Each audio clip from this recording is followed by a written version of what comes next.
The cubicle is one of the more ironic creations in the American office. The inventor wanted to sort of save people from the anonymous spaces that they were confined to. I think everyone knows the images of what offices were like in the early 20th century. People have seen the show Mad Men. They know that steno pool, or if you've seen the movie The Apartment, where just row after row of desks surrounded by corridors of offices. And Robert Probst, who was the inventor of the office cubicle, he said the office today is a wasteland. We need to fix it effectively. And the solution that he came up with was called the Action Office. A three-walled space. It was fabric-wrapped wood. And the idea was to give workers a space of their own, something that they could personalize. You could pin stuff to the walls. You could shape it the way you needed.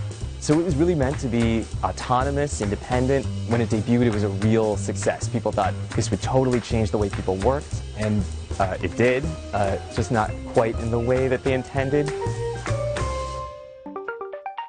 It started to become this tool for companies to cram in as many people as they could into as little space as possible. The cubicle occupies a very strange place in contemporary culture. I mean, it's definitely one of the most reviled objects in the workplace. I mean, there's Dilbert. Corporate accounts payable, Nina speaking. The film Office Space. The cubicle is the symbol of this uncaring, stupid company, basically. We have sort of a problem here. And so the fact that people have come to hate the cubicle so much led to various kinds of designs that get rid of cubicles, and this is seen as a kind of liberation.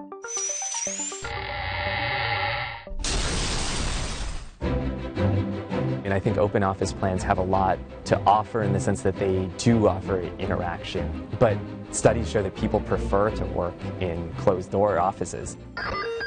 You find people who are thrown out of cubicle spaces who move into more open spaces actually missing their cubicles. So it's another kind of twist in the history of the office.